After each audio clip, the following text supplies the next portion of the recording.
this has worked for us. Right. In our case, it's gone to the point where we have customers actually asking for it. I also have I like the idea of having the logo on it. We have exposure on job sites. We're having a good experience with it. Our original order that we put in for, obviously now our orders are 4 times what we originally ordered because we go through it very quickly.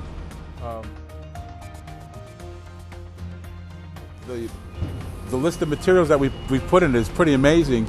I've actually had men who have taken these bags, used them, and they've recycled it for themselves, where they're actually putting, I see them driving around with demolition material, that they've cleaned out someplace, and they're hauling it away in quote unquote in a demolition bag. So it's pretty versatile material, very, very strong. We pick it up with a forklift on those little wings, those loops, and I've never ever had one fail. And we've been using it here for 5 years, I would think, 5, maybe 6 years now, and I've never seen one give way. I like the idea of the flaps. We order the ones with the flaps on top. We like the idea of tying it down.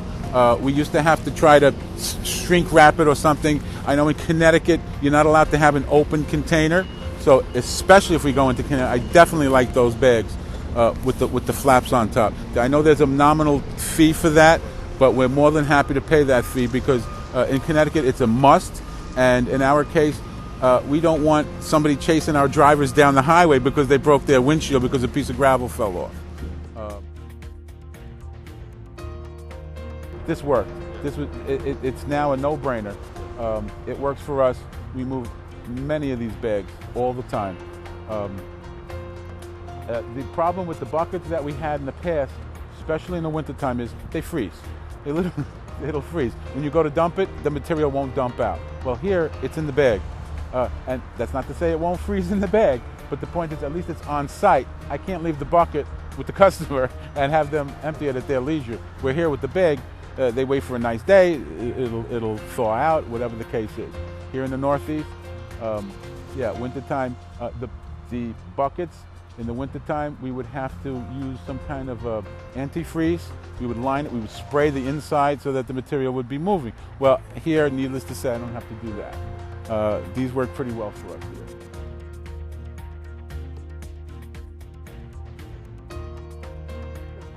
There are certain materials that will move out of here, guaranteed. So those we try to stock up on. Needless to say, everyone has a certain footprint for the property, and as much as I would like to load up on all my materials, I can't. I move more sand than any other material. So yes, I will pre-package half a dozen or so, even though I don't even have an order waiting for a bag of sand. And yet the gravels that I have, all the other aggregates, we do them on a needed, when it's necessary, when we need it. It just takes a few minutes. Everyone has radios here, so we can radio to the yard. I need 2 bags of whatever material is. It takes just a few moments to do. It works very well in that case also. It's a win-win situation for us.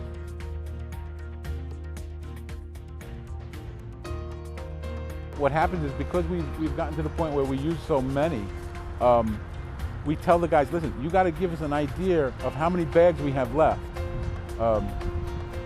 Because I know in the past, because they're printed, it takes a while to do the printing. So what'll happen is the guys will wait till we get down to the end, and they'll say, oh, we're running out of bags. Well, how much do we have? 10. So now, of course, I'm making a phone call saying, hey, bring me bags. And of course, we use the ones that are unprinted, because we can get them in a very, in a day or two. But the printed bags, I know they take a while to do. So now we're trying to do this far in advance to make sure that we don't run out. Needless to say, we'd like to have our logo out. We like to have our address out. We like to have our phone number out. So that's pretty important to us.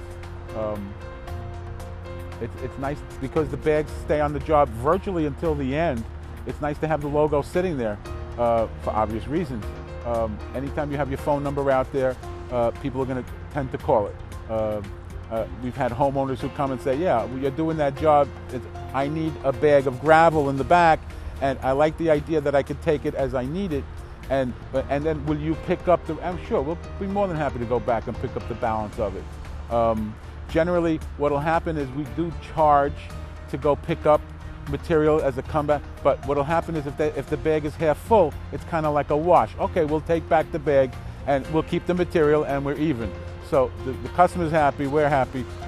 The owner here is very creative in ways for people to have our name in the mainstream, where people say, hey, you know what I did? This guy, he was very nice. He brought me the bag. I used whatever. I couldn't use the whole thing. He didn't charge me. Well, people start hearing that.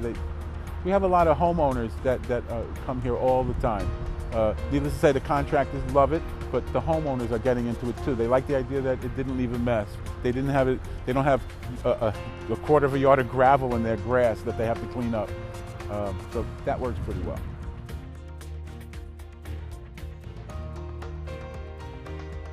The customer prefers to have it. They now ask for it. Of course, there are situations when the buckets come in handy, but needless to say, this has been a godsend for us. It really works. We move many of these bags.